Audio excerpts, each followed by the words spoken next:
Vamos lá, então, para a aula do livro 2, capítulo 14, né? Moral e ética. E aí a figurinha aí que eu coloquei para ilustrar o dilema, né? Eterno dilema de ética e moral. Espero que na partir da aula de hoje não haja mais dilema para vocês. Eu me esforcei para fazer isso nos slides aí, tá? Além das explicações que ele pode dar aqui. Trouxe até algumas figuras a mais, é uma combinação do conteúdo da apostila, mais alguns slides que eu acrescentei. Ok? Para deixar um pouco mais ilustrativo para vocês. Vou estar compartilhando, como sempre, lá no WhatsApp, né? E depois vocês podem ir lá olhando esse conteúdo com mais calma. Mas vamos lá, vamos tentar eliminar essas interrogações aí, então, né?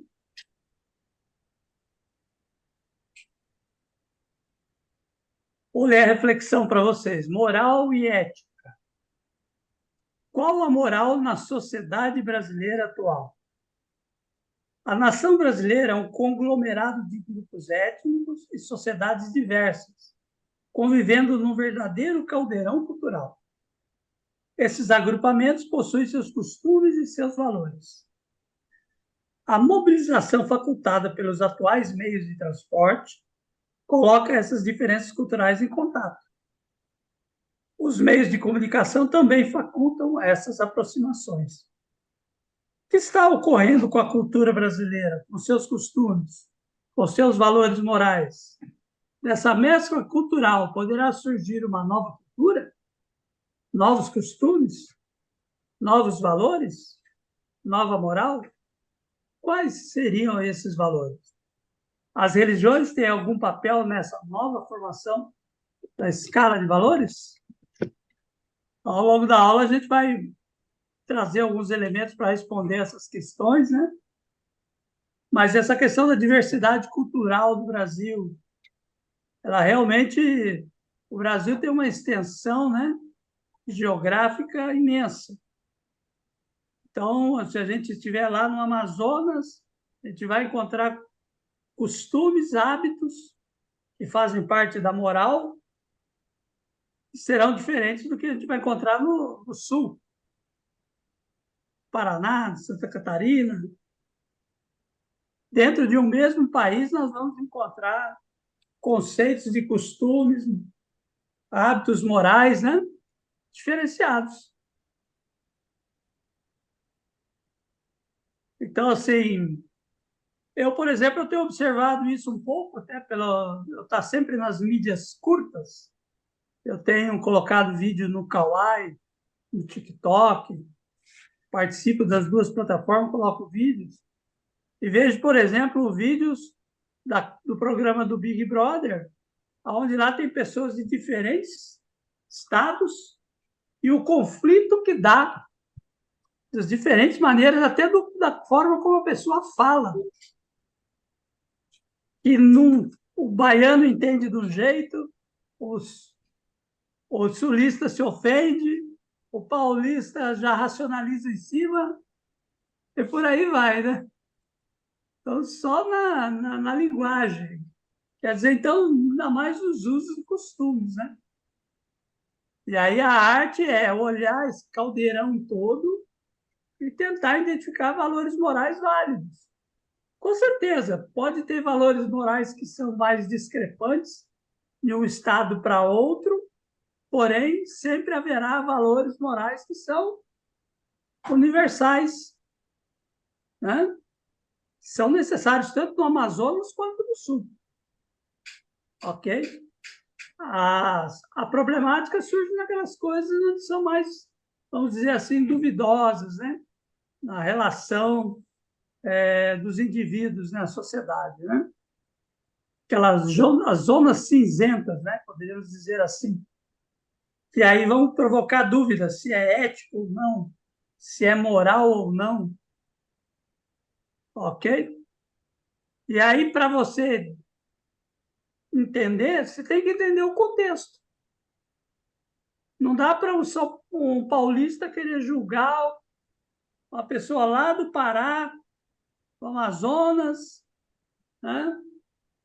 Se ela não conhecer o contexto. vou citar um exemplo aqui, está bem na mídia, né? A questão lá de Marajó, não é?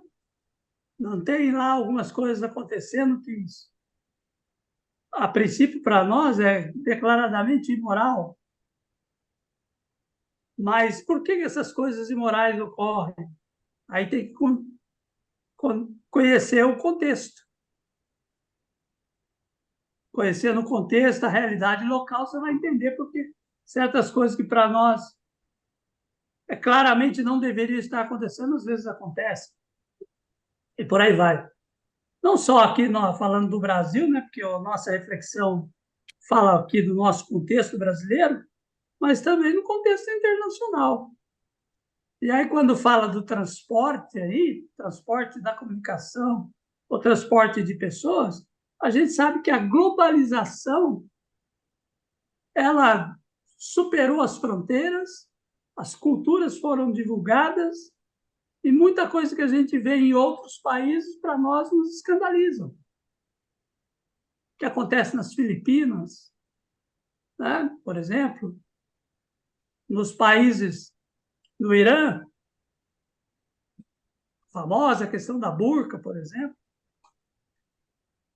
Aí você vai conversar com uma pessoa lá que veste a burca, ela defende a burca.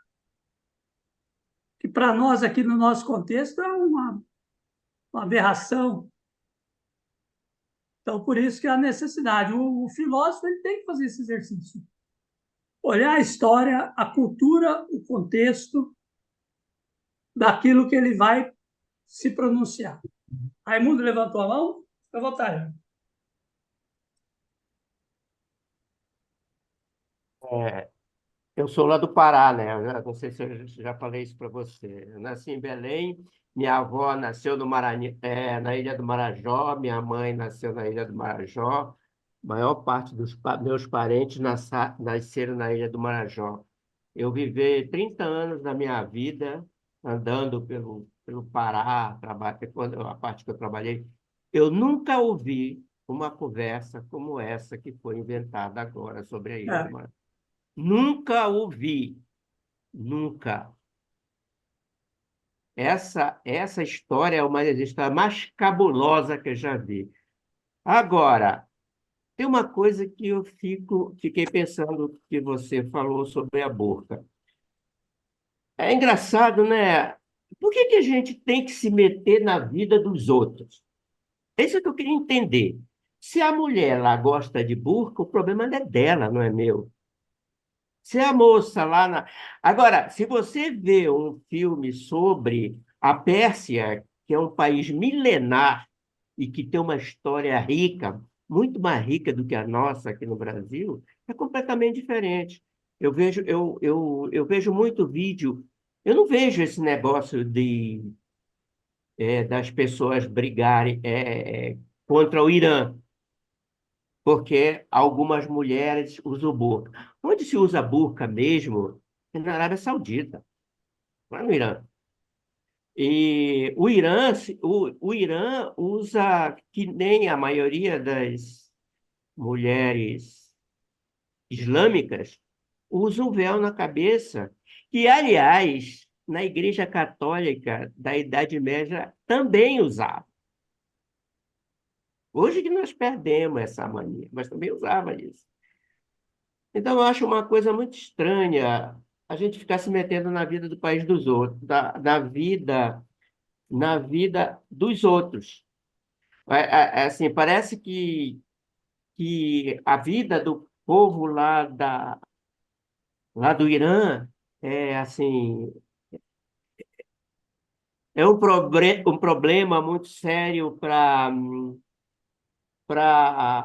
democracia, como a gente conhece aqui no Ocidente. Será que já se perguntou, será que essa democracia do Ocidente realmente é democrática? Qual é o país que mais faz guerra no mundo? Não é a Rússia. Então, às vezes eu fico nessa confusão, às vezes eu fico pensando, e aí, às vezes eu fico combinando as coisas com que a doutrina espírita manda para a gente. É a mesma coisa dos extraterrestres, tá? é outro papo, que eu também tenho umas coisas muito estranhas. Eu penso completamente diferente disso. Não sei se, sei lá. Não, era só isso. Tá bom, Raimundo, obrigado pela contribuição. A gente tem que ter esse cuidado mesmo, para conhecer, de fato, aquilo que se passa antes de opinar, né? A gente coloca algumas opiniões até de senso comum, muitas vezes nesse sentido, né? Porque são aquelas que vêm pelas mídias e está sempre nos provocando um posicionamento.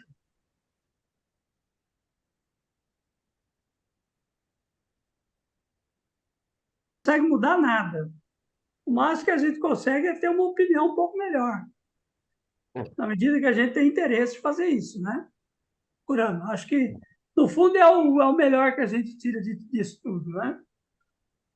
Perfeito, Raimundo. Abelardo, pela ordem, depois a Patrícia. Com a fala do Raimundo, me recorda um entendimento que eu tenho que quando julgamos que uma coisa é óbvia, quase nunca o é de verdade. E quando julgamos ser verdade, quase nunca é em absoluto. O que julgamos ser absoluto nem sempre é para sempre. O que julgamos ser para sempre, quase nunca vai além do amanhã.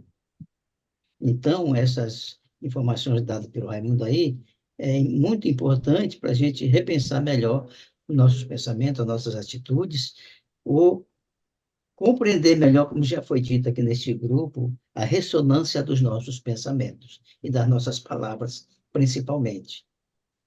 Porque o que julgamos ser está certo até amanhã, quase nunca chegará até lá de fato. E quando julgamos sempre, o fazemos com nossos sentimentos, nossas emoções, e sem ter o conhecimento do todo o contexto que nos falta compreender, ou seja, a transitoriedade da vida. Por isso, na maioria das vezes, erramos. Por isso eu posso estender mais um pouquinho, Ricardo, com relação à moral, refere-se aos princípios e valores e normas que orientam o comportamento humano em relação ao que é certo ou o que é errado, o que é bom ou o que é mal, justo ou injusto. É o conjunto de regras, a questão da moral, de regras, de padrões, de conduta, de uma sociedade qualquer, de um indivíduo, o que o indivíduo adota para guiar suas vidas. A moral, portanto, é frequentemente influenciada por valores culturais, sem dúvida nenhuma, e também os valores religiosos, os valores sociais e os valores históricos, que modelaram e modelam a nossa vida. Já a ética, por outro lado, é o estudo, um estudo teórico, digamos assim, dos sistemas morais. Essa ética, ela se preocupa com os fundamentos filosóficos né? Como a racionalização, a análise, a crítica, né? E os princípios morais. A ética, ela busca o entendimento, né, dos fundamentos da moralidade, fundamentos da moralidade. Avaliar diferentes sistemas, por exemplo, morais, e oferecer princípios universais e fundamentais, ou fundamentais, melhor dizendo, que possam orientar o comportamento humano. Portanto, a ética pode ser mais abstrata e teórica em comparação com a moral, que tende a ser mais prática e contextual. Em resumo, eu posso dizer que, enquanto a moral se refere a princípios e normas que guiam o comportamento humano, a ética, né, é o estudo da reflexão, o reflexivo desses princípios normais, buscando compreender a sua natureza e a justificativa de sua aplicação. Tanto é que ela é baseada, os princípios morais, nas relações culturais, né, seja ela de que natureza for, está moldando a nossa vida, o nosso comportamento. Por isso que eu digo que é muito mais fácil a gente mudar uma crença do que um comportamento. Legal, como você colocou, né, Belar? Já adiantando aí até os slides que eu trouxe. Ok? Vamos vir confirmar isso daí que você colocou. Patrícia, pode falar. Bom, gente, o que eu penso, assim, eu já morei em diversos lugares. Eu sou de São Paulo, capital. Eu já morei em São José dos Campos, eu já morei em Jacareí, eu já morei em Americana, eu já morei em Fortaleza, Ceará, por 4 anos. Hoje minha filha mora em Campinas, hoje eu estou em Campinas na casa dela, e eu moro em Pomerode, Santa Catarina. Precisa morar no Pará um pouquinho para tomar açaí. Pois é. E aí, o que eu pude observar, né, quando a gente chega num lugar, vai conhecer a cultura, vai conhecer como as pessoas vivem. Tem uma frase de um amigo meu que dizia assim: de perto, ninguém é ruim. Porque, na verdade, quando você vai conhecer de verdade, sabe, sem pré-conceitos, mas conhecer por que que é daquela forma, por que que pensam daquele jeito, qual é a história daquele povo, tem coisas muito lindas por trás de tudo isso. Mas as pessoas, como disse o Raimundo, o Abelardo, acabam julgando sem ter o conhecimento, criam preconceitos, como diz o seu Raimundo, cada um é dentro da sua cultura, não tem como eu julgar a cultura, o viver do outro, com a cultura da onde eu estou vivendo, eu preciso entender. Então, eu acho que essas questões, eu acredito que essas questões é tudo por uma ignorância, por uma falta de conhecimento concreto. Hoje as pessoas olham, é tudo muito por cima, né? Pega uma informação por cima, tira aquilo como verdade e dali e ainda julga assim, né? O certo, errado, bonito, feio. E isso é o que me encanta no espiritismo, sabe? Dizer que nada é, né? Essa imagem e essa dualidade é o homem que coloca, mas para dentro do espírito, para dentro da vida espiritual, isso pouco importa, né? Porque somos todos irmãos e precisamos dessa diversidade, precisamos de uns completar os outros. E, como diz aquela frase, né? Quando a gente realmente tiver a lei de Deus dentro dos nossos corações, nós não vamos precisar de leis humanas para dizer isso ou aquilo, para colocar ordem, né, nessas coisas, porque as coisas já estão em ordem. A gente só precisa aceitar com o coração, com bons olhos, né, com bons óculos. Acho que é isso. Isso aí, Patrícia, muito bom. O pessoal está inspirado aí. Bacana. Então, quando a gente vai lembrar que Jesus falou a respeito de julgamentos, né? Jesus falou, não julgueis, no primeiro momento. Mas no segundo, ele vai falar o seguinte: se a gente já não é melhor não julgar, mas se já que vai julgar, que a gente faça segundo a reta justiça. O que quer dizer segundo a reta justiça? Com conhecimento de causa. E aí entra no que a Patrícia está colocando. Se você não conhece o contexto, a cultura do local, a história, como é que você vai fazer um julgamento justo? Não tem por onde. Né? Então, acho que é ouvir esse pensamento, evitar julgar, e se for julgar uma situação, se é considerar ela certa ou errada, imoral ou moral, a gente faça isso com conhecimento de causa. Ok? E sempre com muita prudência, né? Vou ler aqui a introdução para vocês, depois eu passo o próximo. Introdução.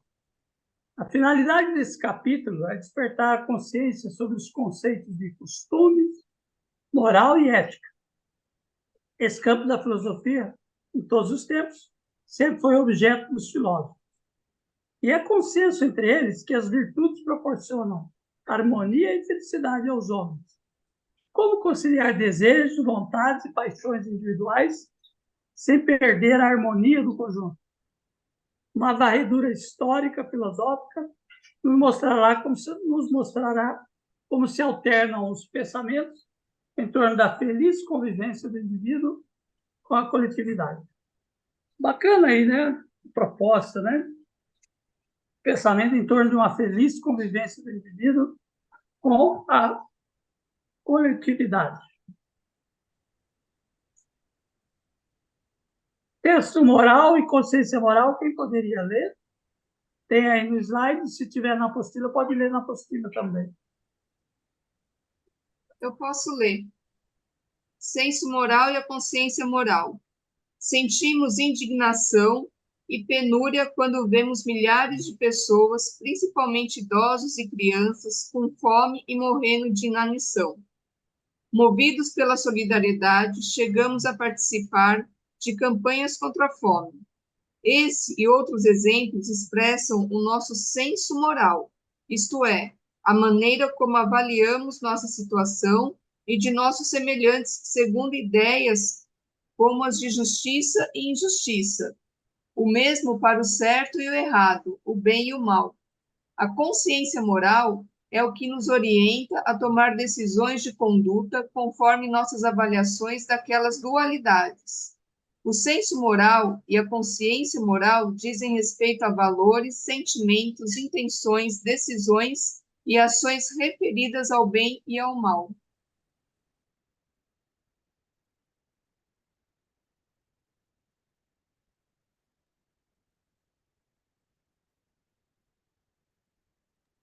Ricardo, seu microfone está fechado. Oi, agora sim. Então, aparece aí para a gente a figura do senso moral e consciência moral, né?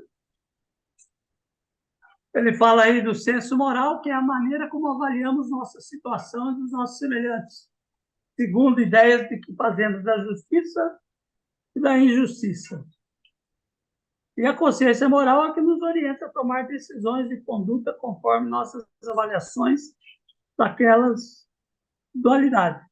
Todos os dois dizem respeito a valores, a sentimentos, decisões, ações, referente ao bem e ao mal. Então, veja bem, no ser humano ele possui uma consciência moral. Isso vai de acordo com o que está no Livro dos Espíritos, dizendo que a distinção do bem e do mal se faz na nossa consciência. O tribunal moral em nós é a nossa consciência. Ô, Isso é Ricardo, colocado lá no Livro dos Espíritos. ô, Ricardo, Pode falar. isso aí me reporta aquela questão de que, quando fomos criados em espírito, simples e ignorante, a consciência já foi colocada em nós nesse momento para que fosse desenvolvida na medida de que a nossa intelectualidade fosse se desenvolvendo, com relação aos valores que organizam todas as sociedades. Então, essa consciência moral existe em nós porque é aquela consciência que, segundo os nossos ensinamentos espíritas, foi colocada em nós na nossa criação. É uma pergunta. E aí, gente, o que a gente responde aí para o Abelardo? Eu tenho que ter a minha resposta, mas Eu posso ler até uma observação da aula passada. Atos de vidas pregressas constituem nossa base de valores, além de nossa formação de berço. Então, eu creio que, como o próprio Abelardo disse, nós nascemos ou fomos criados espíritos ignorantes, e são os atos nossos, a partir daí, de várias vidas pregressas, que vão constituir o nosso arcabouço de moral, né? Além do berço, vem do berço, mas vem de vidas pregressas também. Eu não creio que já existe uma cartilha dada por nós pela divindade, ou para nós, né, pela divindade, para dizer o que é o certo e errado. Eu acho que aí vai ser uma dinâmica do nosso livre-arbítrio que vai constituindo a nossa moral. Penso assim. De vidas Ô, pregressas e da vida atual. ô Iraí, tá me ouvindo? Oi, tô. Então, me diz uma coisa. é indagação. Em algum momento na tua vida, em qualquer idade da tua vida, você nunca teve assim uma coisa, uma luz, um insight que você parou e pensou, não, isso não é certo fazer. Você nunca teve isso? Posso te responder com a própria leitura que vem aí no próprio capítulo. Aí foi dito, né, que os valores nós trazemos cravados, a Patrícia acabou de mencionar. E a consciência? Não, é no coração, é pela divindade, Mas pela os valores, divindade. A hora, os nossos valores, a despeito, independente das nossas influências recebidas, como o Raimundo muito bem disse também, de pela convivência social, pela tradição, ou burca ou não burca, etc., etc., nós trazemos, a meu ver, intrinsecamente na nossa origem de espíritos, uma semente cravada no coração do que é o bem. Eu, é só uma, eu, é aí só o uma questão de filósofo fala, semântica, oi? Iraí, não é uma questão de semântica, trazer valores no coração e ter essa consciência moral, não é só uma semântica? O amor não tem vocabulário, a meu ver. Então, o amor não tem semântica. O bem, o gesto, o abraço, o beijo, Jesus não deixou nada escrito. Ele deixou exemplo. O Né? Eu estou que perguntando é a sobre nossa... valor e consciência. Os valores nós adquirimos na nossa sociedade, na nossa vivência, mas a consciência moral e ética desses valores já vieram com a gente, apenas precisa ser Não, desenvolvida. aí nós vamos entrar aí, eu passo, o Ricardo pode explicar melhor do que eu, aí nós vamos debater a dualidade de dois filósofos, eu não sei lembrar o nome, mas acho que é Rousseau e Kant. Um fala que nós somos bons por natureza e que a convivência social nos piora, nos estraga. O outro vem dizendo que nós somos maus, a nossa índole, que a razão que nos conserta. Então é uma coisa complicada. Eu Essa razão entendo não perpassa nós, pela cabeça? Bom, vamos lá, gente. O que eu não entendi o que você comentou, Velardo, por último. É que se a razão também não é oriunda da própria consciência, ao desenvolver a nossa intelectualidade, os nossos Sim, intelectos. sim. Razão e sentimento. Sim, São então, as por isso que eu duas. digo que a consciência, nós, ao sermos criados, já trouxemos essa consciência moral, né, e o senso moral. O que Sim. precisa é nós, com esse conhecimento, seja espírita ou de qualquer outra religião, nós possamos desenvolver esse potencial que existe em nós, que é a consciência de realidade, consciência do senso moral, a ética. Eu não sei se eu estou errado. Se eu tiver, me ajudem a consertar o pensamento. Tá, já vou comentar sobre isso, mas eu queria passar para a Joelma, que ela levantou a mão ali, pode ser que ela já, a gente acrescente aí, já tenta alinhavar Não, tudo isso. eu acho esse tema muito interessante, né? Quando a gente discute moral, ética, enfim, valores, eu acho que isso está intrínseco em nós, na nossa vivência na sociedade, né? Que se inicia na nossa família. Hoje eu vi uma live do Jorge Larraque, eu sigo ele, gosto muito dele, eu acho que ele é uma enciclopédia ambulante, né, da doutrina, uma pessoa muito dedicada, o Haroldo também, mas hoje ele falou uma coisa, né, eu faço estudo da Joana de Ângeles, né, eu estou fazendo estudo, já fiz estudo de 2 livros dela, e ele hoje comentando de um livro dela, de Ser Feliz, ele comentou isso, né, que o Iraí colocou, que o nosso colega Abelardo também está falando. Na verdade, a gente vem, né, é, com a gente de vidas passadas, aqueles valores morais, as nossas éticas, nossos sentimentos e nossos valores. Ao nascermos, nós nascemos dentro de algum contexto.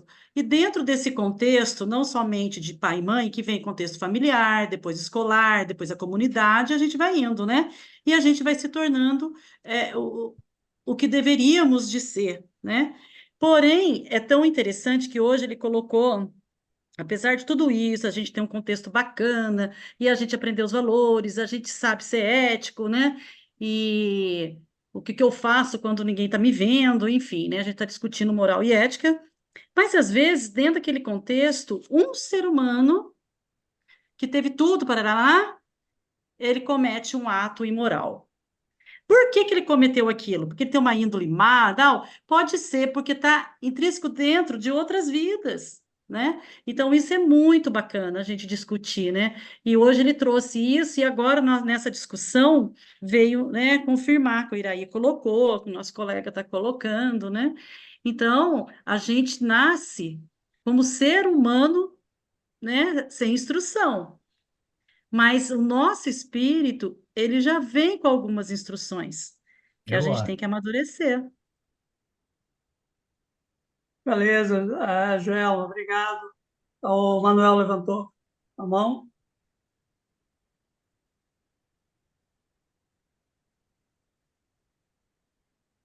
Estamos te ouvindo, Manuel.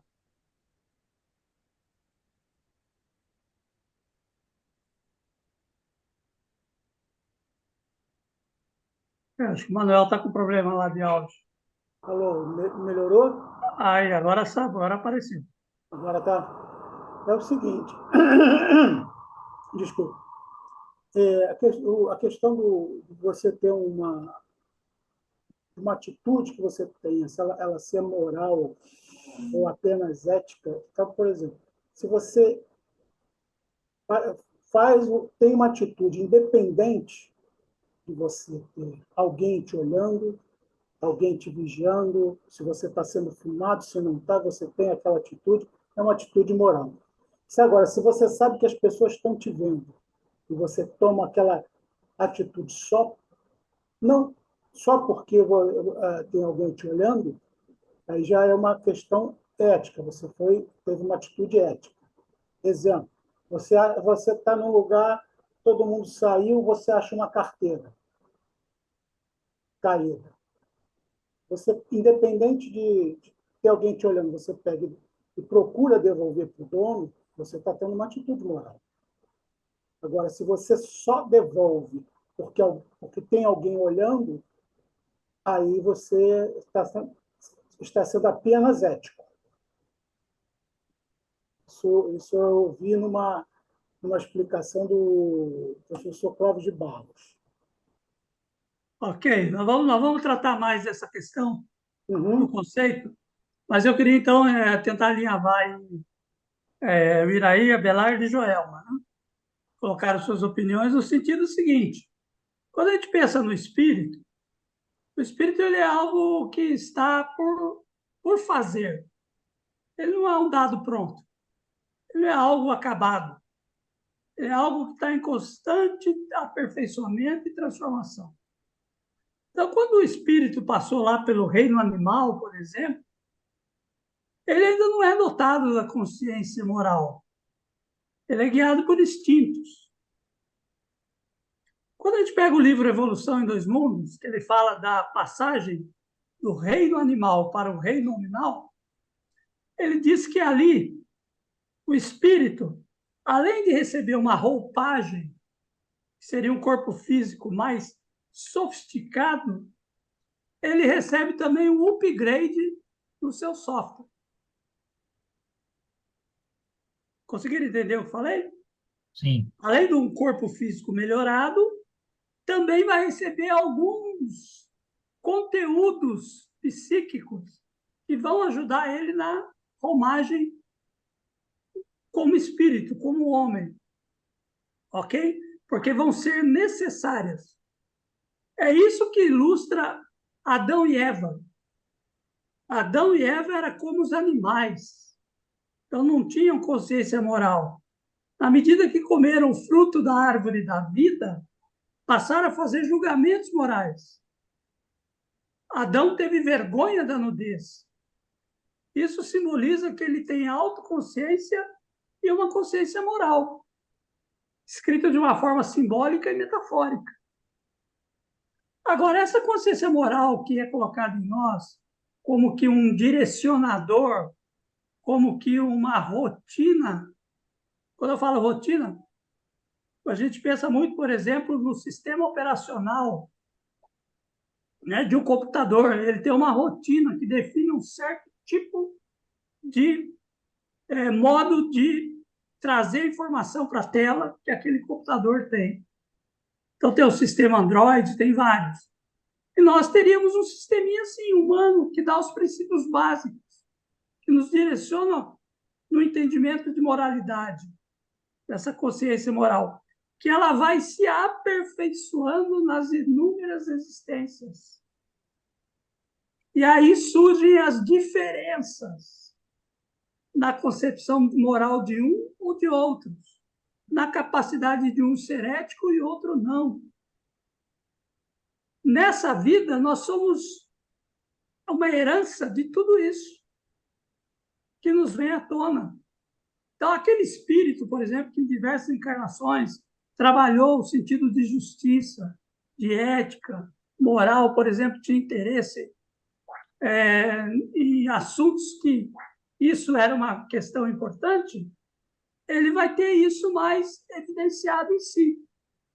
Agora, aqueles espíritos, por exemplo, que para eles era mais importante a força bruta, as guerras, a luta, para ele a ética, moral, a moralidade dele é um pouco diferente, porque ele cultivou esses valores. Aí onde entram as reminiscências de Platão. Cada um de nós vai trazer esse conteúdo interior na medida em que vai avançando a vida, nós vamos fazendo uma nova releitura deles, aplicando no mundo prático, vendo se funciona ou não. E aqueles que a gente aprova, a gente procura praticar cada vez melhor. Procura, então, também tirar aqueles que a gente identifica que foram valores que muitas vezes nos parecia certos, mas na prática a gente descobriu que não é bem assim. A gente então acaba eliminando preconceitos morais, que muitas vezes a gente carrega como espíritos. Então, é um processo de constante aperfeiçoamento dessa inteligência e dessas emoções. A razão ajuda porque esclarece, e ela toca os sentimentos. E os sentimentos é o que faz acontecer. E aí a gente vai nesse ciclo, trabalhando e aperfeiçoando a nossa moralidade ao longo das existências. Né? É sempre um projeto, um vir a ser. A Belar levantou a mão? Ah, então tá tudo bem. Tudo bem, até aí consegui alinhavar aí para vocês? Um pouco de tudo aí, né? Beleza. Essa romagem do espírito, né? Vou passar aqui então para o próximo slide, ver quem poderia ler. Os costumes, a cultura e a moral. Pode ler. Os costumes formam a cultura de cada povo, e a cultura ou a sociedade que institui a moral, isto é, valores concernentes ao bem e ao mal, ao permitido e ao proibido, a conduta correta e a incorreta, válido para todos os membros. Válido para todos os membros.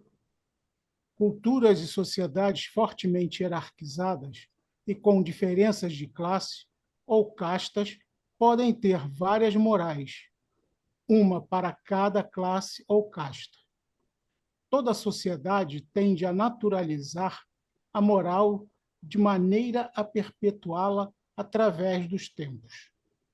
A existência da moral não significa a presença de uma ética, isto é, de uma reflexão que discuta, problematize e interprete os valores morais. Assim, os costumes são anteriores ao nosso nascimento, de modo que acabam sendo inquestionáveis. Muitas sociedades tendem a sacralizá-los, né?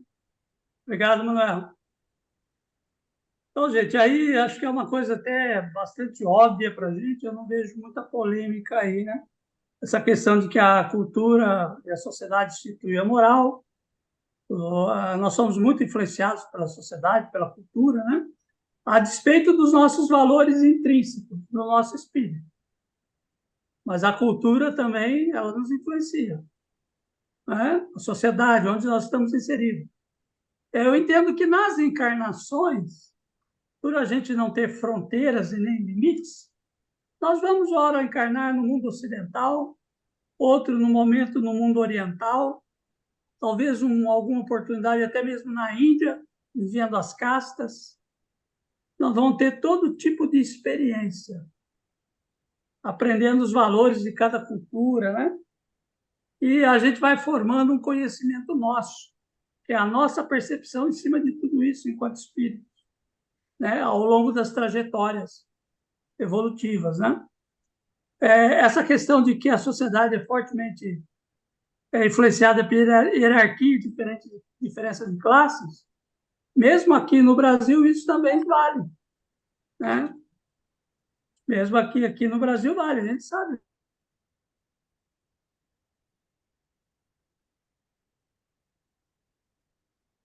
Média, média alta, pobre e os miseráveis, né? Seriam aí, por exemplo, dizer, grupos, né? Cada um, algumas coisas são permitidas. Por exemplo, uma coisa que é imoral, mas que entre a classe mais baixa da população era uma coisa normal, a pirataria. Porque pela falta de recursos, ninguém tem condição de pagar os streams da vida, o alto preço que eles têm. A pirataria é um recurso. E a pessoa se legitima porque ela fala, eu já sou um que a sociedade me negou muitas coisas. Por que eu vou me negar isso? Se eu tenho a oportunidade de pagar mais barato, eu vou pagar. Né? É uma forma aí de uma moralidade dentro de um nível da sociedade que a gente poderia dizer a nossa casta por aqui. Né? Não exatamente isso, mas uma analogia. Irair? Eu queria só lembrar um fato, pelo menos a mim, é um baita alento, porque nessa caminhada nossa, em busca desse progresso, da evolução moral, ética, etc., quando se trata de uma moral de comportamento, tudo bem, mas quando aí sim é sazonal, depende da época, varia. Mas o que me dá alento é uma das leis divinas que o Espiritismo traz, que é o progresso, que nós espiritualmente, nessa nossa caminhada, nós nunca vamos regredir nesta ascensão moral, etc., não é? Porque a gente pode até estacionar, mas voltar atrás. Eu estava pensando na hora que você falou assim, poxa, a gente acaba, são várias existências, então a gente vai variar. Mas o que me alenta é que eu, Iraizinho, filho do Velho Moraes, eu posso até mudar, mas o que me dá esperança é que eu não quero perder humildemente o que eu já tenho de bom até aqui. E aí entra a lei do progresso espiritual. Você nunca vai regredir aí. Pode ficar tranquilo. Por quê? Porque aprimorar é a busca da aproximação com a entidade superior, que é a perfeição. No meu alento é isso. Perfeito, Irair. E aí a questão talvez assim, se tem algum valor que a gente ainda a gente ainda comete erros, é porque ele não está definitivamente instalado. Beleza. Né? Então a gente tem que reconhecer isso. Eu achei que na minha moralidade eu não era capaz de certas coisas. De repente, numa determinada situação, num aperto, eu faço algo que eu não gostaria. É a nossa limitação. Né? Vamos reconhecer ela. Eu acho que na próxima eu vou tentar uma outra solução. Nessa eu realmente não deu certo. Né? Então, assim, aquilo que está consolidado, mas tem muita coisa ainda por consolidar. Né? E essa questão de consolidar um conhecimento, uma moralidade, ela depende muito das experiências que você viveu. Se você vive num ambiente controlado, de ordem, de organização, é muito fácil. Agora, vamos sair do nosso contexto, por exemplo, e ir para um lugar onde os desafios existenciais são muitos. Vamos pensar em regiões pobres da África, por exemplo. Talvez o filme que retrata isso, Sociedade da Neve. Né? Sociedade da Neve fala aquele grupo de jovens que sobreviveu comendo carne humana. Não é isso? E a gente vê ali naquele filme o drama existencial que é tomar essa atitude, mesmo que isso custe a própria vida. Então, assim, as encarnações vão nos dar essa oportunidade de a gente validar os nossos conhecimentos, o que é aquilo que a gente já conquistou. E o que está conquistado está feito. E aí, então, a gente vai colocar em prática. Aí, esse alento que o Iraí está colocando, né? Que a gente sempre evolui. Mas ainda temos muito a evoluir em diversos aspectos. E com permissão do Abelardo, que levantou a mão, Ricardo, deixa eu só fechar esse raciocínio que você falou, que a gente vai mantendo firme essa decisão. Eu vou dar um exemplo bem singelo. Eu aprendi que o lixo, um pedacinho de papel, você não deve jogar numa calçada pública. Porém, às vezes você é influenciado pelo meio, porque você transita numa calçada. Rio Preto, por exemplo, é uma cidade muito mais suja do que São José dos Campos. Então, eu trago na minha moral que não se joga um cisquinho, um papel de bala em qualquer lugar, mesmo que este lugar, tomemos esse lugar como exemplo do meio ambiente me influenciando, vai me abonar se eu jogar também, já que ali já está sujo? Não. Mas está intrínseco, aí eu estou amarrando até o tema que vem daqui a pouco, está intrínseco em mim, na minha moral, que não se faz isso. Então, não me importa que toda calçada que eu transite aqui na Harmonia e sejam toda suja, cacas de cachorrinho, sem recolher, etc. Mas dentro de mim está a ética que eu trouxe geograficamente, não pela cidade de São José dos Campos, mas pela minha índole, e aí que entra essa teoria do que vem da alma, que eu jamais vou jogar um papel de bala, mesmo que seja num lixão de morro. E isso que eu dou como exemplo de moral. Muito boa, né? Belardo? O Belardo teve que atender o telefone. Foi um familiar, desculpem. Tudo bem, né? Quero respaldar o que diz o Iraí com relação à lei do progresso, que ela não regride, ela estaciona. Concordo com eles plenamente. E eu quero dizer que esse estacionamento, esse estacionar, é exatamente porque somos bombardeados diariamente pelos apelos capitalistas, que vira moda, vira isso, vira aquilo. Então, essa dificuldade que nós enfrentamos significa que ainda somos fragilizados em relação aos nossos valores éticos e morais. O Iraí, por exemplo, já deu uma demonstração, né, da firmeza dos valores que estabelece ou alicerçam a vida dele, né, o que eu o parabenizo, né? E eu estou me esforçando também, Iraí, para aprender todas essas coisas e praticar. Para mim, mais que o ter consciência disso, é o praticar, né?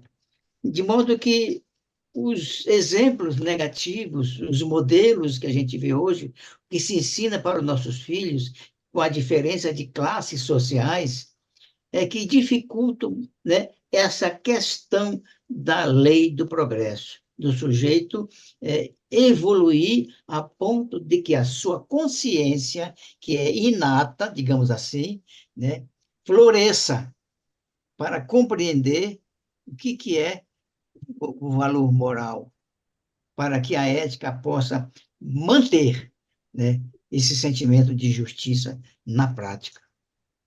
Muito bom, isso aí, Belardo. Opa, Marcelo apareceu ali e levantou a mão. Marcelo? Oi, pessoal, boa noite. Aproveitando o exemplo do Iraí, levantando uma questão. Se o Iraí, né, ele tem a moral dele exemplificada aí na conduta de não jogar papel no chão numa cidade mesmo que imunda. Se ele joga o papel no chão, seria um comportamento antiético naquele grupo?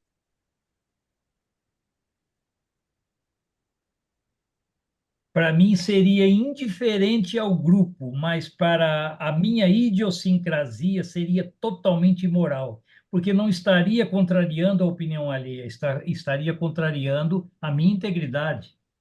Não, não se questiona isso, Iraí. Isso Eu aí já está sei, claro. eu entendi a tua É da pergunta, sua moral. Mas para eu sei. diferenciar moral e ética, Isso, né? eu estou Então, entendendo. assim, O o povo vai ser comportamento, indiferente. é, O então, povo, isso em relação à ética, isso, em relação à entendeu? ética, para esse pessoal que convive com a sujeira, entre aspas, já tem costume, na minha opinião, isto é indiferente para esse pessoal.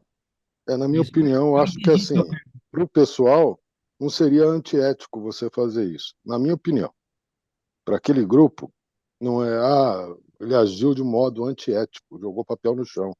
Todo mundo joga, entendeu? Mas isso seria imoral, né, para quem tem esse preceito, esses valores construídos da forma que você tem, entendeu? É isso Mas que eu aí, queria tentar fazer não, um gancho com moral e ética. não, Marcelo, eu entendi tua colocação, me permita, Ricardo, só que dentre essas pessoas que o Marcelo está dizendo que para eles não seriam nada imoral, não seria antiético, vamos dizer assim, para mim vai ter alguém ali, é impossível que no consciente ou inconsciente coletivo desses que estão acostumados à sujeira, e um deles vai ser influenciado pela minha atitude de não jogar. É assim que a humanidade caminha.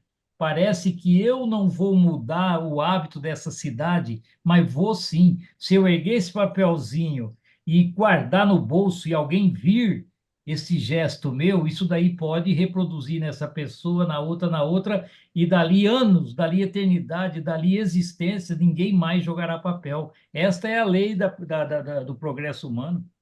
Eu não estou questionando isso, Irai, não estou questionando isso. Eu entendo perfeitamente que eu acho que a gente tem que dar o exemplo. Isso aí está claro para mim.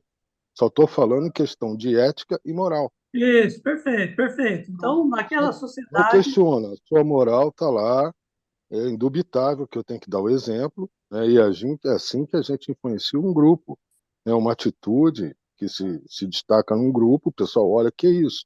Não, se você não faz, é problema seu, é moral sua, a minha moral é essa. Mas, assim, no grupo, aquela pessoa que te vê jogando papelzinho na rua, ela não vai chegar, olha só o sujeito, olha.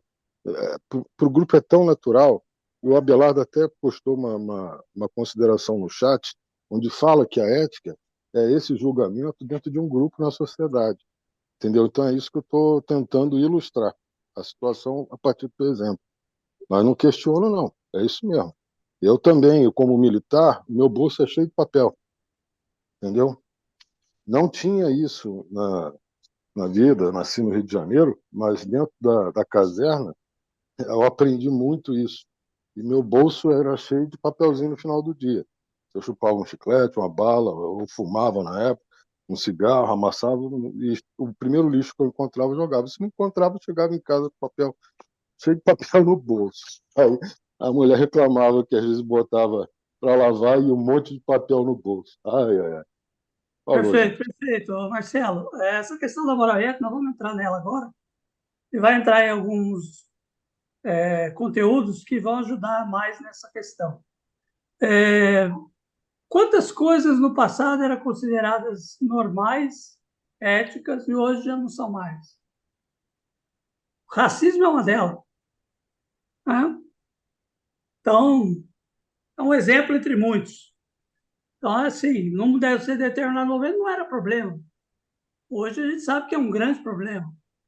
Então, as coisas mudam. E é isso mesmo. A gente vai agora ver os conceitos que vai nos ajudar aí, a gente a ampliar esse entendimento. Quem poderia ler o 14.4? Eu leio. Por favor, agradeço. A filosofia moral ou ética?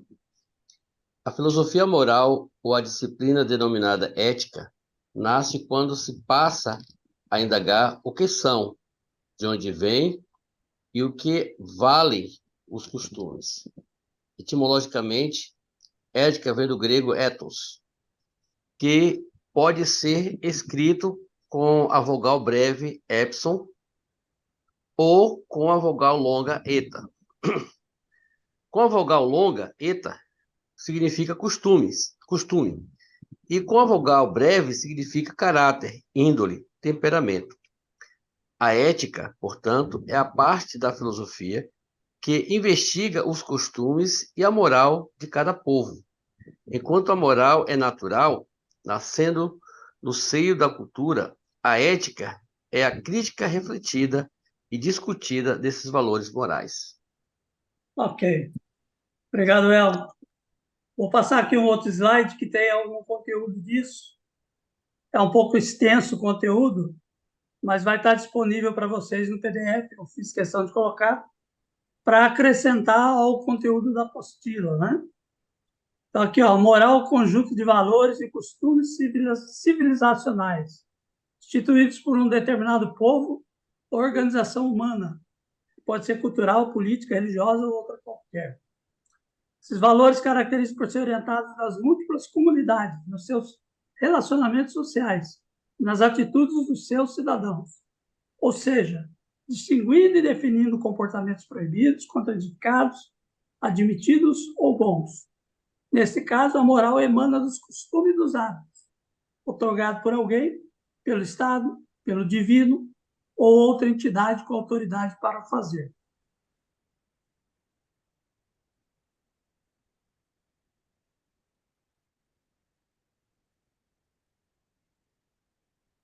Parou?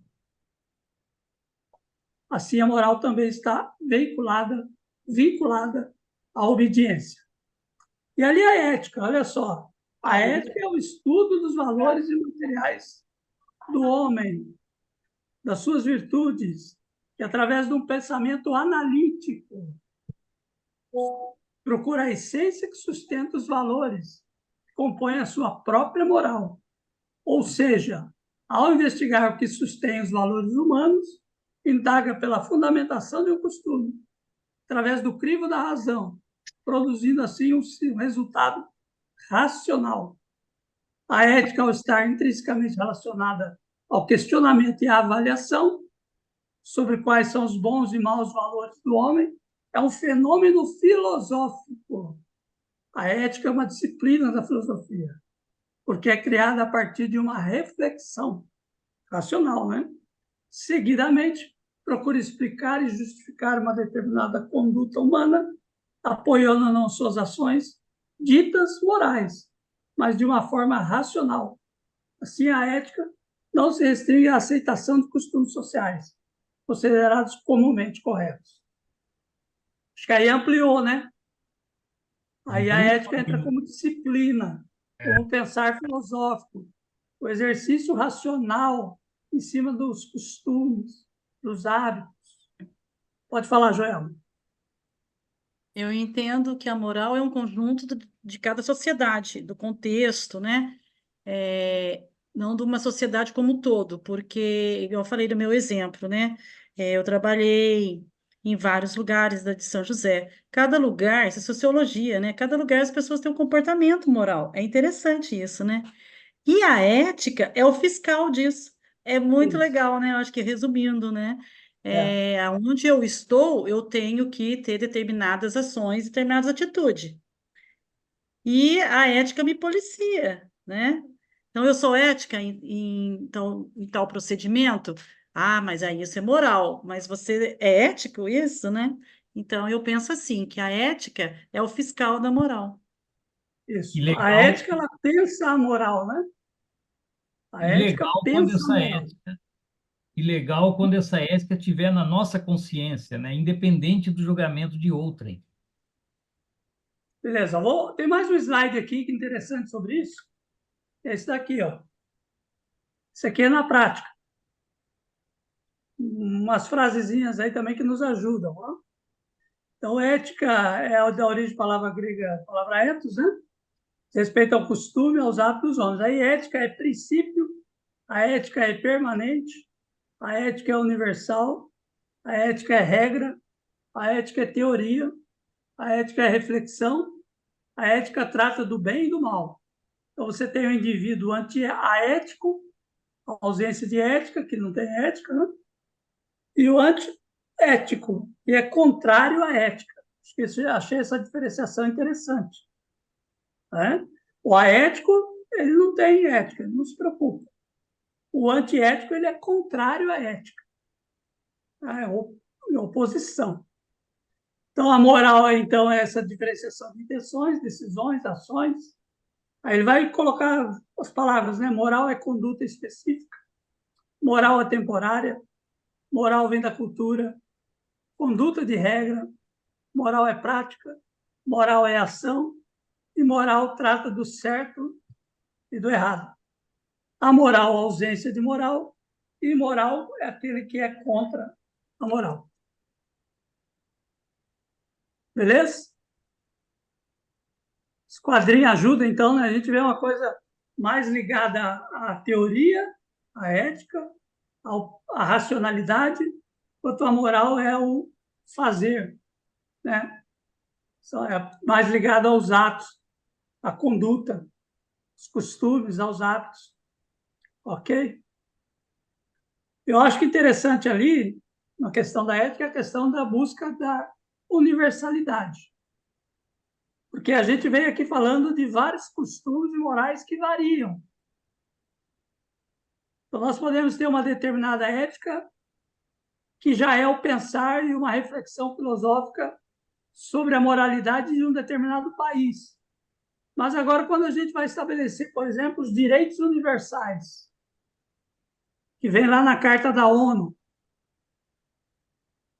nós vamos ter que procurar uma ética que seja universal, válida para os vários povos, a despeito das diferenças que haja no entendimento de cada povo sobre a sua ética. Ok? Isso é uma necessidade. A filosofia, ela busca muito isso, né? O universal. Ela busca sair do particular para encontrar o conceito universal. Da mesma forma, no campo da moralidade e da ética. Sair do particular, do que é de um determinado grupo, para encontrar um valor universal. Aí a máxima universal de ética é aquela que Jesus nos trouxe. Fazer ao outro aquilo que gostaria que nos fizesse. A regra de ouro, né? Regra da reciprocidade, ela que acho que é a que procura universalizar mais esse conceito do que nós devemos fazer. Faça ao outro aquilo que você gostaria que te fizesse. Aceite como certo ou errado aquilo que você aceita como certo em você. Ok? E aí é nesse sentido, né? De universalizar. De tentar ter uma proposta que aproxime os homens em torno de uma ética universal. Mas até lá, muita lenha para queimar ainda, né? Tudo bem até aí? Podemos ir para a ética aristotélica? Quem poderia ler? 14.6. Pulou a socrática? Pulou. Meu. Acho que pulei sim. A socrática é 14. Pode ler a socrática e depois a aristotélica em seguida. Faltou aqui meu slide. Aqui. Então, 14.5, ética socrática. É curtinho. Sócrates perguntava à sociedade ateniense qual o sentido dos costumes estabelecidos e também indagava quais as disposições de caráter que levavam alguém a respeitar ou a transgredir os valores da cidade e por quê. A indagação ética socrática dirige-se, portanto, à sociedade e ao indivíduo. Sócrates admitia que somente a vivência virtuosa leva o homem ao estado de felicidade. Perfeito. Pode continuar, né? Agora, contrapondo, aí vem a ética aristotélica. Não sei se é contrapondo, acho que eu me adiantei. A obra de Aristóteles, Ética a Nicomaco, é a sua síntese e a sua concepção sobre a ética. Nela encontramos a síntese das virtudes que constituíam a excelência e a moralidade da Grécia clássica. Aristóteles distingue vícios e virtudes pelo critério do excesso, da falta e da moderação. Um vício é um sentimento ou uma conduta excessiva ou deficiente. Uma virtude é um sentimento ou uma conduta moderada. O quadro abaixo esclarece melhor as virtudes e os vícios, segundo Aristóteles. Aí vem o quadro, não sei se precisa ler, Ricardo. Acho que Pode ler, pode ler. tá. Então, a virtude seria coragem, vício por excesso da virtude, né? Temeridade, vício por falta, covardia, amizade e vício por excesso, condescendência e vício por falta, tédio, respeito próprio, vício por excesso, vileza, vício por falta, vulgaridade, liberalidade, vício por excesso, prodigalidade, vício por falta, avareza. Temperança, vício por excesso, libertinagem, e vício por falta, insensibilidade. Virtude como a virtude, veracidade como virtude, por excesso é um orgulho, e por falta, descrédito próprio. Se Legal. Sócrates. Ah, tá. Então tá, pode falar, pode ler o último trecho. Se Sócrates inaugura a ética na filosofia, foi Aristóteles que inaugurou a praxis ou a vontade guiada pela razão. Muito bom. Obrigado, Iraí. Então, assim, acho que não ficou muita dúvida, né? Que quanto ao entendimento de Aristóteles, de Sócrates, Sócrates é o idealista, né? Então, ele vai, como idealista, né? Ele coloca, então, as virtudes, né? Como aquilo que todo ser humano deseja, né? Como era o pensamento de Platão, dos gregos. Agora, o Aristóteles é interessante essa tabela prática, né? Para você ter uma mensuração da praxis aí que ele fala, né? Da prática. Muitas vezes o que nós às vezes consideramos virtude pode ser que não seja. Às vezes eu me chamo de eu sou um homem corajoso, quando na verdade muitas vezes você é temerário, não é? Acontece isso e por aí vai. O que mostra essa tabela? O caminho do bem, o equilíbrio, né? Nem o excesso e nem a falta. Encontrar esse caminho do meio para encontrar essas virtudes, né? Da coragem, da amizade, respeito próprio, liberalidade, temperança, veracidade. Essa questão, né, até que foi comentada no programa de rádio, né, que às vezes a gente maqueia alguns defeitos nossos em formas de virtudes, né? E justamente pela capacidade de reconhecer que a gente às vezes é temerário, nós somos condescendentes, né? Somos muito orgulhosos, por aí vai.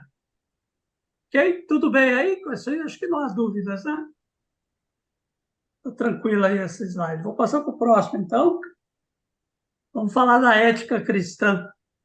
Quem poderia ler?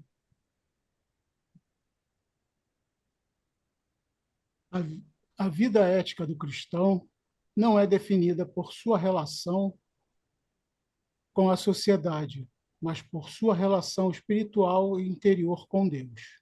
A virtude, portanto, se define por nossa relação com Deus.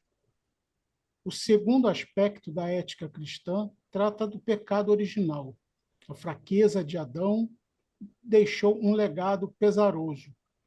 Faz com que o homem se dirija espontaneamente ao mal e para o pecado. O cristianismo considera que o ser humano é de uma natureza fraca e precisa de auxílio divino. Esse auxílio foi trazido pela revelação bíblica. Assim, a concepção cristã introduz uma nova ideia de que a virtude é a obrigação em cumprir o que é ordenado pela lei divina, Bíblia, juntamente com a ideia do dever. A moral cristã introduziu a ideia de intenção, Até então, julgava-se ética as ações e atitudes visíveis. O cristianismo, sendo uma religião de interioridade, diz que as leis divinas estão escritas e gravadas no coração dos seres humanos. Muito bom, Manuel. Obrigado. Então, eu vejo esses pontos, né, colocados primeiro lá, com relação à nossa relação com Deus, né? Então, a ética cristã é a relação espiritual que nós temos com Deus, né?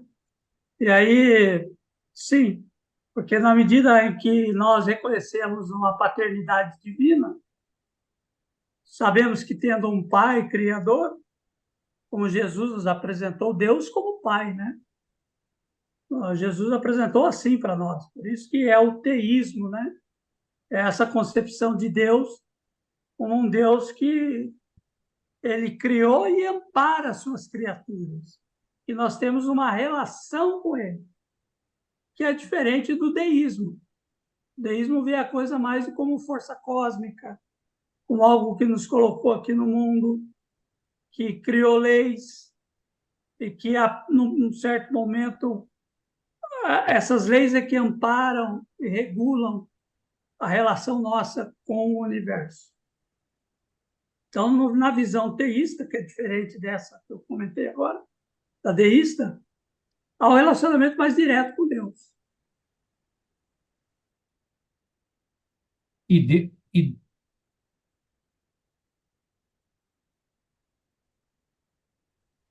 Mas como nós entendemos que Jesus é um modelo e guia, e Jesus então vai falar que Deus é um pai que ampara as suas criaturas e pede até para a gente orar para ele.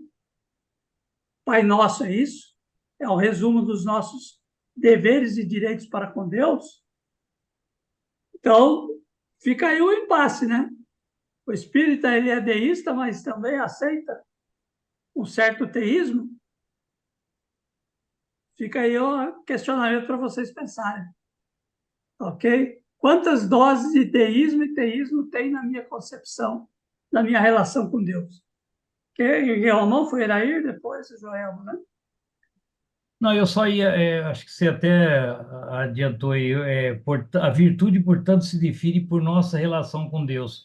Eu só gostaria de lembrar que essa relação com Deus não é no sentido de temer a Deus, ter medo de Deus, é relação com Deus voltado para o Evangelho de Cristo, amar ao próximo como a si mesmo e o que você acabou de dizer, fazer ao próximo aquilo que você gostaria que fizessem para você.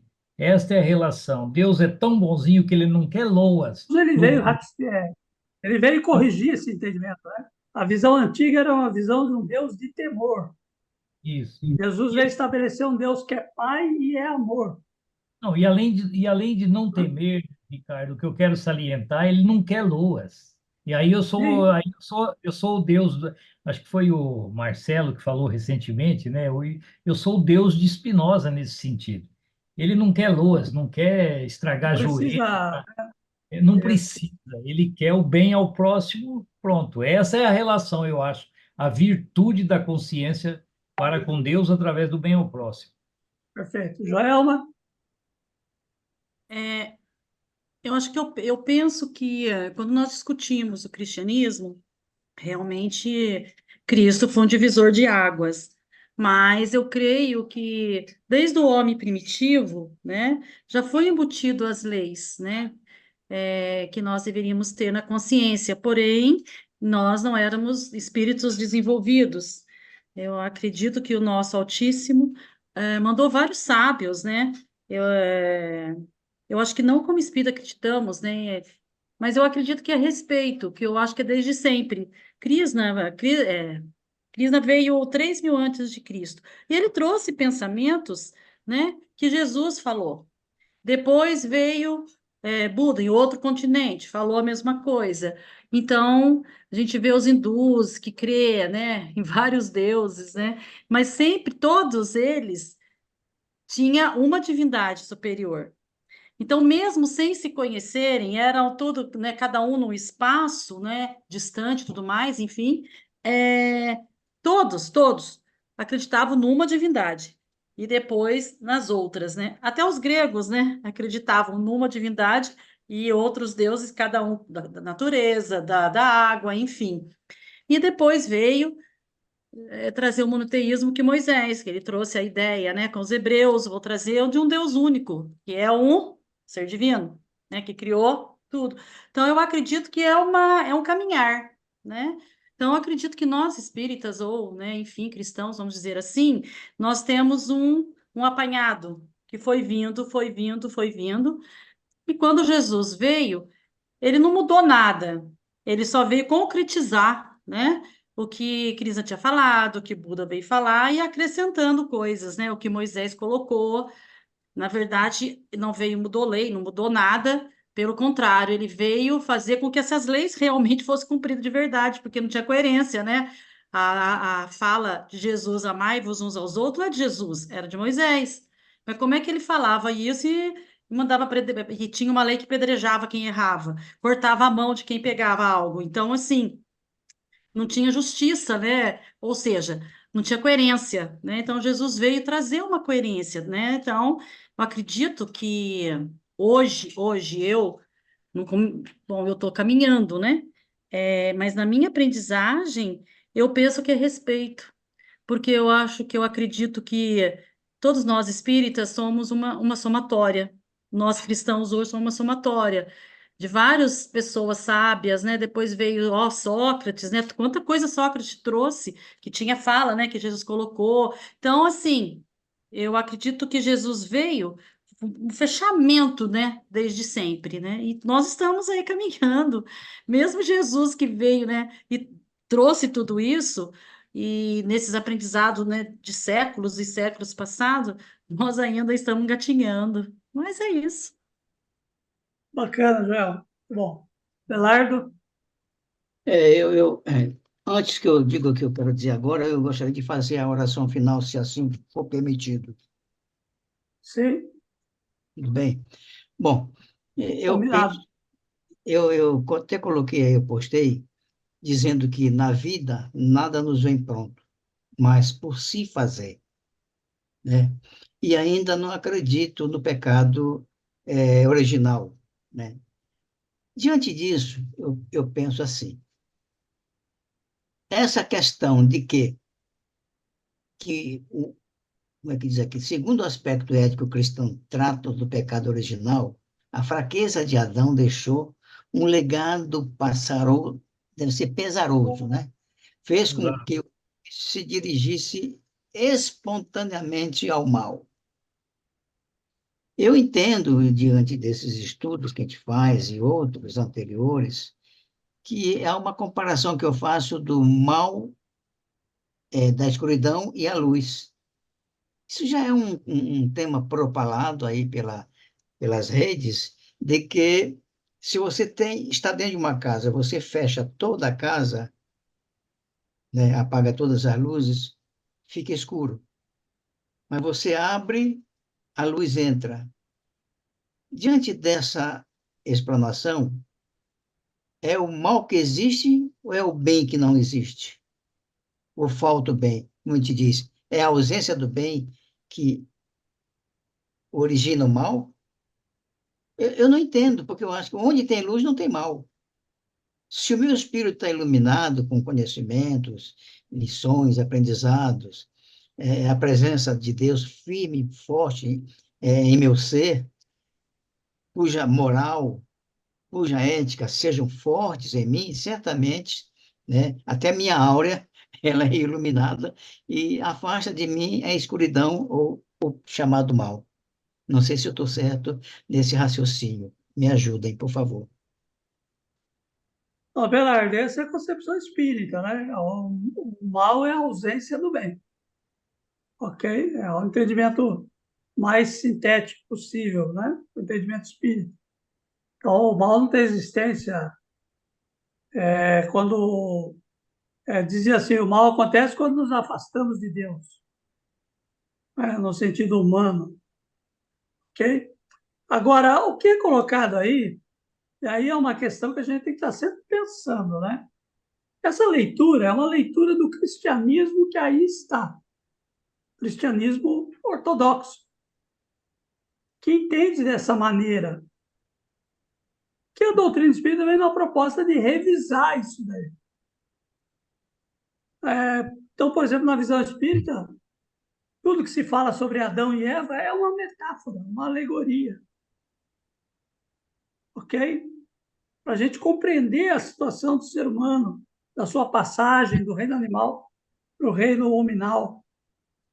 Então, assim, a leitura que está sendo feita nesse 14.7 leva em conta esse cristianismo popular, que seria para as pessoas uma maneira de explicar o porquê que tem o mal no mundo.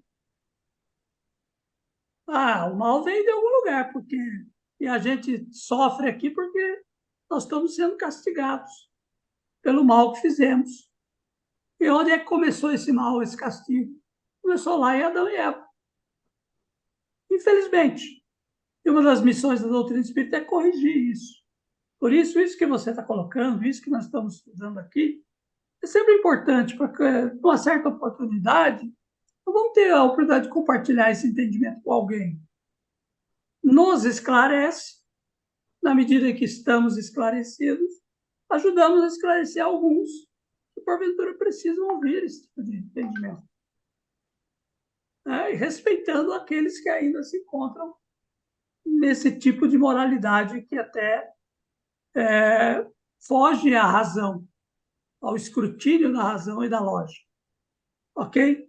A humanidade toda não pode pagar pelo erro de seres inocentes num paraíso passado, né? De seres humanos recém-criados, sem noção ainda clara do bem e do mal, uma punição para toda a humanidade. Não faz sentido, né? Então, sim, à medida que o ser humano evolui, nós vamos precisar de compreender essas coisas de forma melhor. Ok? É isso, gente. Ali embaixo eu acrescentei no slide um trechinho dizendo assim, Jesus vivendo em seu tempo, construiu valores universais únicos que, pela profundidade e extensão, modificaram os aspectos culturais, sociais, políticos e econômicos da humanidade. Para o Espiritismo, esses valores são conceitos fundamentais, sendo a moral cristã o eixo de sua visão de mundo e interpretação da realidade. Ok? Então, a moral espírita se equivale à moral cristã. Lembrando sempre que a gente está falando do que vem de Jesus e não do que vem dos cristianismos que aí estão. E esse é o grande exercício, né? Esse conceito vem de Adão e Eva, vem lá do Velho Testamento, foi incorporado no cristianismo, de uma certa forma, deturpando aquilo que Jesus falou. Cabe a nós fazer a separação, né? Usando o discernimento e o entendimento do que o Cristo falou. Aí, a moral e ética dos filósofos, eu coloquei aí várias figurinhas, várias frases, né? Não vou aqui me estender sobre elas. Uma que eu já comentei aí com vocês, que é a do Kant, a admiração que Kant tinha sobre a lei moral dentro dele. Aí vocês podem ler aí esse quadrado aí do lado direito, né? Do Kant. Mas tem aí Jacques Rousseau. Fica aí para vocês darem uma olhada depois. Ok? Ética de Rousseau, Kant, Hegel e Bergson. Rousseau é aquele que afirma que a natureza do homem é boa, pois Deus não criaria um ser defeituoso. Se ele é mau, é porque a sociedade o perverte.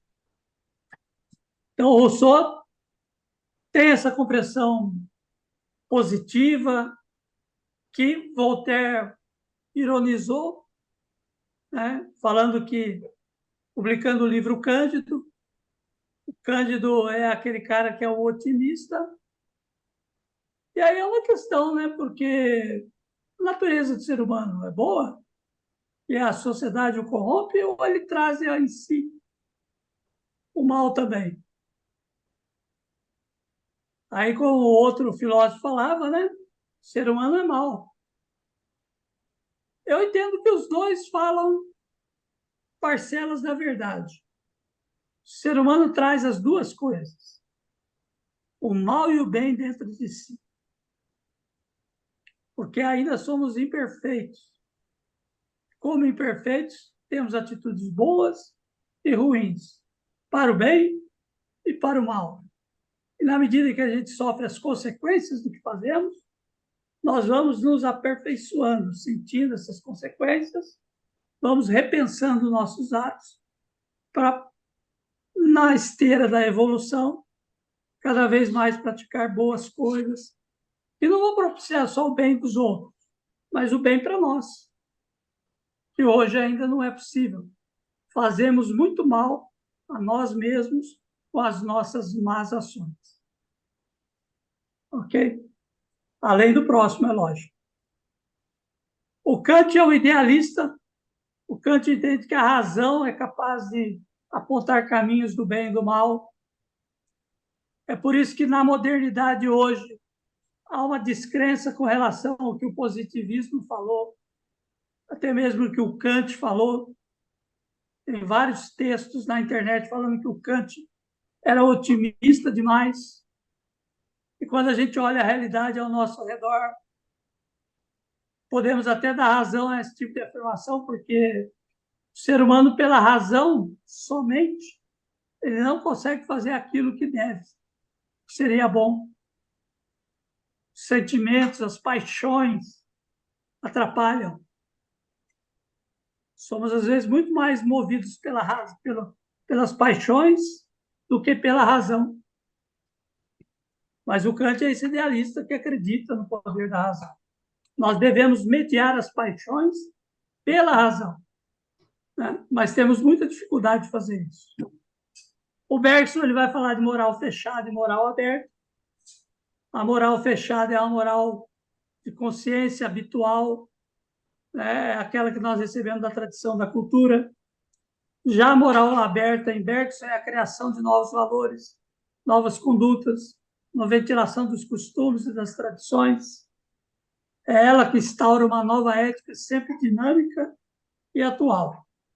Então, há uma combinação das duas coisas, né? A nossa moral, a moral fechada, aquilo, e a moral aberta, que são os novos valores, as novas condutas, que vêm pela cultura, pela tradição, né? Sempre renovando o nosso entendimento da moral. Estou passando rapidamente, porque já estamos adiantados da hora, e lembra que o acordo nosso era terminar às 9h30. E aí eu já falo, já não deu. De novo. Tem um slide aí para vocês da ética kantiana, que eu fiz questão de colocar, porque eu gosto do Kant, do idealismo dele, entendo que é algo para a gente olhar, é como um farol colocado lá na frente. E mesmo que nós tenhamos dificuldade de praticar, que a gente conheça, saiba. Eu acho isso importante, tá bom? Aí, moral e ética dos filósofos, tem o Baruch Spinoza e o Friedrich Nietzsche, está lá na apostila, gente. O Spinoza vai falar que a virtude não é uma coisa externa, que vem através de deveres e obrigações. Ela deve ser uma coisa interna, partir de dentro, através dos nossos sentimentos, dos nossos atos, do pensamento. É uma força interior que vai passar dessa passividade ativa, que as paixões é algo externo que nos incomoda, que nos impulsiona, mas para uma afetividade ativa, nós sermos causa interna dos nossos afetos, dos nossos pensamentos, das nossas condutas.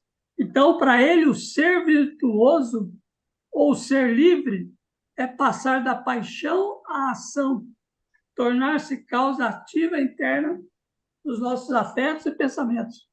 Como eu queria que a modernidade ouvisse isso, né? Então, no que eu ouvi Spinoza aí, está falando a pura verdade, né? Porque as leis, os deveres não vão ser suficientes. não vai coibir as paixões. E não coíbe, a gente vê isso, exemplos todos os dias. O que vai fazer funcionar mesmo é partir de dentro de cada um. E aí vem o Nietzsche, né, com o seu martelo destruidor, né, o famoso martelo de Nietzsche. Ele vai falar, então, que a razão não tem direito de intervir nos desejos das paixões. Ele identifica a liberdade com a plena manifestação do desejante e do passional e afirma que a moral racionalista foi erguida com a finalidade repressora. Gente, eu penso que se todo mundo for fazer isso que o Nietzsche está falando, se a bagunça já é muita, vai ficar muito mais.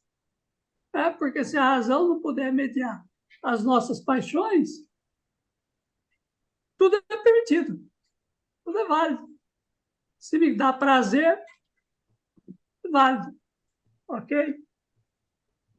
Reconhecemos, sim, o desejo, a vontade como força vital. Isso é realmente, com certeza. Mas eu entendo que precisamos da razão para mediar conforme a própria doutrina espírita, filosofia espírita nos ensina. Tá bom? Nós somos aqueles que estamos como conduzindo a carruagem. Somos o cocheiro. E as paixões são os cavalos. Se a gente não dominar os cavalos, cai na ribanceira. Ireia, pode falar. Eu vou ser rápido, porque senão você vai falar que eu estou traindo o nosso trato. Mas Aqui, né? eu prometi para minha esposa que eu ia dar o exemplo que aconteceu hoje, porque eu sabia que o tema ia chegar nesse ponto aí. Então, entre essas moral aí de Rousseau, eu não vou falar dessas morais, porque eu estaria falando do meu sobrenome, né?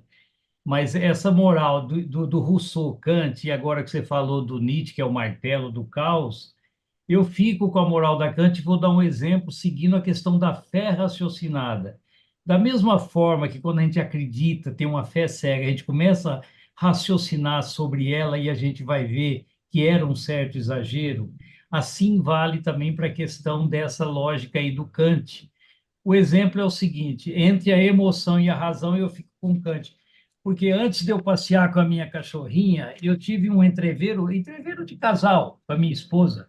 Tipo assim, uma atravessada lá, e ficou os dois ficaram de bico. Aí eu ia sair com a cachorrinha, veja só onde a razão tem que prevalecer sobre a emoção. A minha vontade, assim, espontânea, era nem falar tchau para descer, porque a gente mora no 7º andar. Rapaz, aí eu fiz o que o Kant pregou, não sei se é porque eu tinha lido o capítulo antes, eu fui raciocinando, eu fui colocando a razão, falei, o que que eu ganho de descer emburrado, sem falar tchau, só porque ela me desagradou numa fala antes de eu chamar a cachorrinha para descer. Vocês nem imaginam isso, isso eu dou depoimento, porque eu já considero aqui uma família, então dá para falar. O que que eu fiz? Eu peguei e falei, usei a razão e falei, tchau, amor, tô indo, tal. Aí, vai com Deus, já ouvi um vai com Deus. Coisa que eu não ouviria se eu saísse emburrado. Conclusão, voltei com a cachorrinha, o ambiente foi 1000 vezes melhor do que se eu seguisse a impetuosidade da minha emoção para revidar. E aí, então, eu estou querendo dizer que eu sou kantiano, que a razão dominou a minha emoção e impulsividade. Entendeu? Muito bom. E daí, nesse caso, a gente já nem sabe quem levou quem para passear, né? É verdade. Mas eu não fui atropelado na avenida, não. É que às vezes os nossos animais de estimação, os nossos pets, eles nos salvam de muitas coisas, né? E uma delas é essa falta. Eles trazem amorosidade para dentro de casa, né? Querendo ou não, você pode estar brigando, fazendo o que for, o cachorro precisou de alguma coisa, todo mundo larga tudo e vai. Então, eles têm esse dom, né, de harmonizar o ambiente onde eles estão. Ok, então, gente, aí na ética espírita, né, ele fala que o importante não é só fazer o bem, é exemplificar uma vida laboriosa, né? Fala também sobre estar fincado na lei da evolução progressiva, na lei de justiça. Fala que aquilo que eu comentei com vocês, que é uma evolução progressiva, que o ser realiza em si, e fala então que é um constante devir, né? Que ó, constante devir. Então é sempre um processo a acontecer. estamos ainda nos formando e nos aperfeiçoando as nossas potencialidades, né? Então, há uma escala de valores, nós estamos construindo em nós, aperfeiçoando e tornando ela cada vez mais eficaz nos nossos pensamentos, atos, né? Ok? Eu vou ler a conclusão para encerrar, então.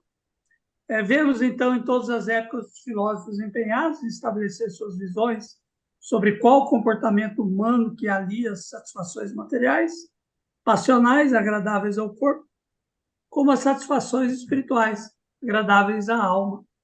Essa conjunção de objetivos é que alimenta a fogueira filosófica da busca da verdade, tendo como fim o estado de felicidade individual e coletivo dos seres humanos.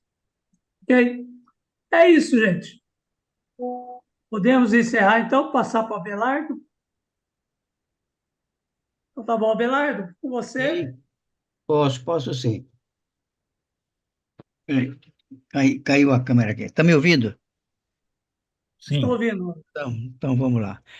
Eu pedi para fazer a oração hoje, porque ontem nós fomos numa praia, a família se reuniu para jogar as cinzas da minha filha recentemente falecida, que graças a Deus tenho quase absoluta certeza que ela está em bom patamar, porque ela era estudante do Espiritismo e tinha muita compreensão e muito me ensinou na vida o que eu não pude ensinar para ela. Então, por isso eu pedi essa oração hoje, para que eu pudesse estar homenageando a ela também.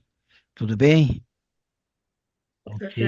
Senhor, agradecidos pela presença da espiritualidade, por este momento e oportunidade de aprendizagem. Concentremos nossos pensamentos, fechemos nossos olhos e pensemos em Jesus, em busca da solução para os nossos problemas e angústias que perduram em muitas vidas. De tal modo, Senhor, que possamos progredir nos nossos estudos. Agradecemos pelas pessoas que aqui estão, todos vocês, compartilhando conosco os seus pensamentos, os, os seus conhecimentos, que nos conduz à busca dos ensinamentos de Jesus.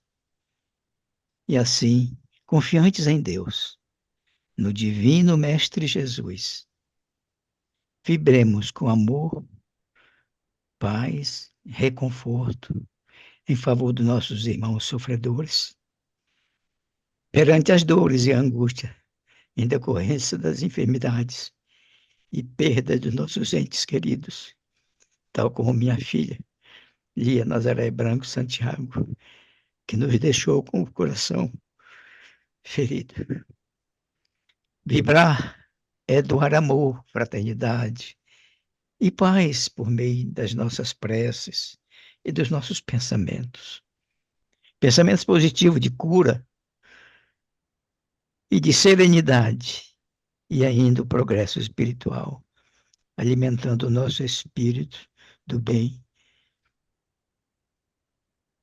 Também vibramos pela paz entre os países que estão em guerra. Pedimos a Jesus que interceda para que haja mais justiça social, de tal modo que os homens que administram as nações reconheçam a responsabilidade perante a sua sociedade, respeitando os legítimos direitos da cidadania. Vibremos pelos enfermos do corpo e da alma. Vibremos pelos que estão nos leitos dos hospitais, acometidos por enfermidades, para que tenham uma vida útil, produtiva e mais feliz.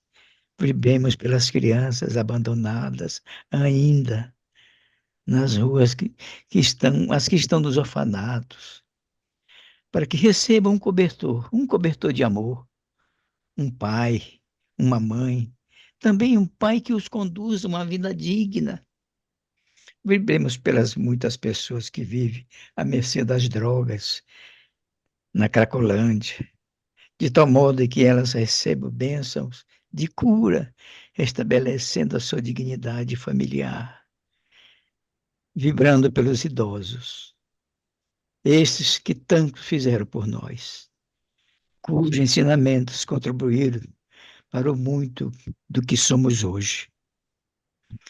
Vibramos pela instituição espírita que trabalha distribuindo amparo, solidariedade, doando amor com gesto de caridade. Vibramos também por todos os necessitados que estão em desespero diante dos problemas de toda ordem que assolam principalmente os jovens, para que recuperem o equilíbrio, a serenidade perante as dores emocionais que abreviam a vida. Dai ao Senhor, aos encarcerados, o arrependimento, para que eles possam ter a oportunidade do arrependimento, se tornando pessoas úteis e descobrindo Jesus em seus corações. Vibremos também pelos desesperados e por todos aqueles que tentam abreviar a vida e que reconheçam que o suicídio não é solução para nada. Vibremos pelos nossos lares, nossa casa, para que sejam ambientes de paz, de compreensão, de amor, para que a cachorrinha do Iraí não atrapalhe mais o bom relacionamento. Por fim, vibremos por nós mesmos, para que continuemos firmes nos propósitos de ficarmos mais próximos de Deus, firme na fraternidade, na caridade e no amor. Que assim seja, graças a Deus. Graças a Deus. Obrigado, Abelardo. Obrigado.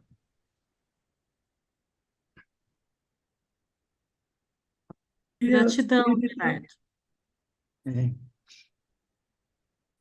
Faço um pedido à espiritualidade de amparo ao nosso amigo Abelardo, toda a sua família e a sua filha no plano espiritual.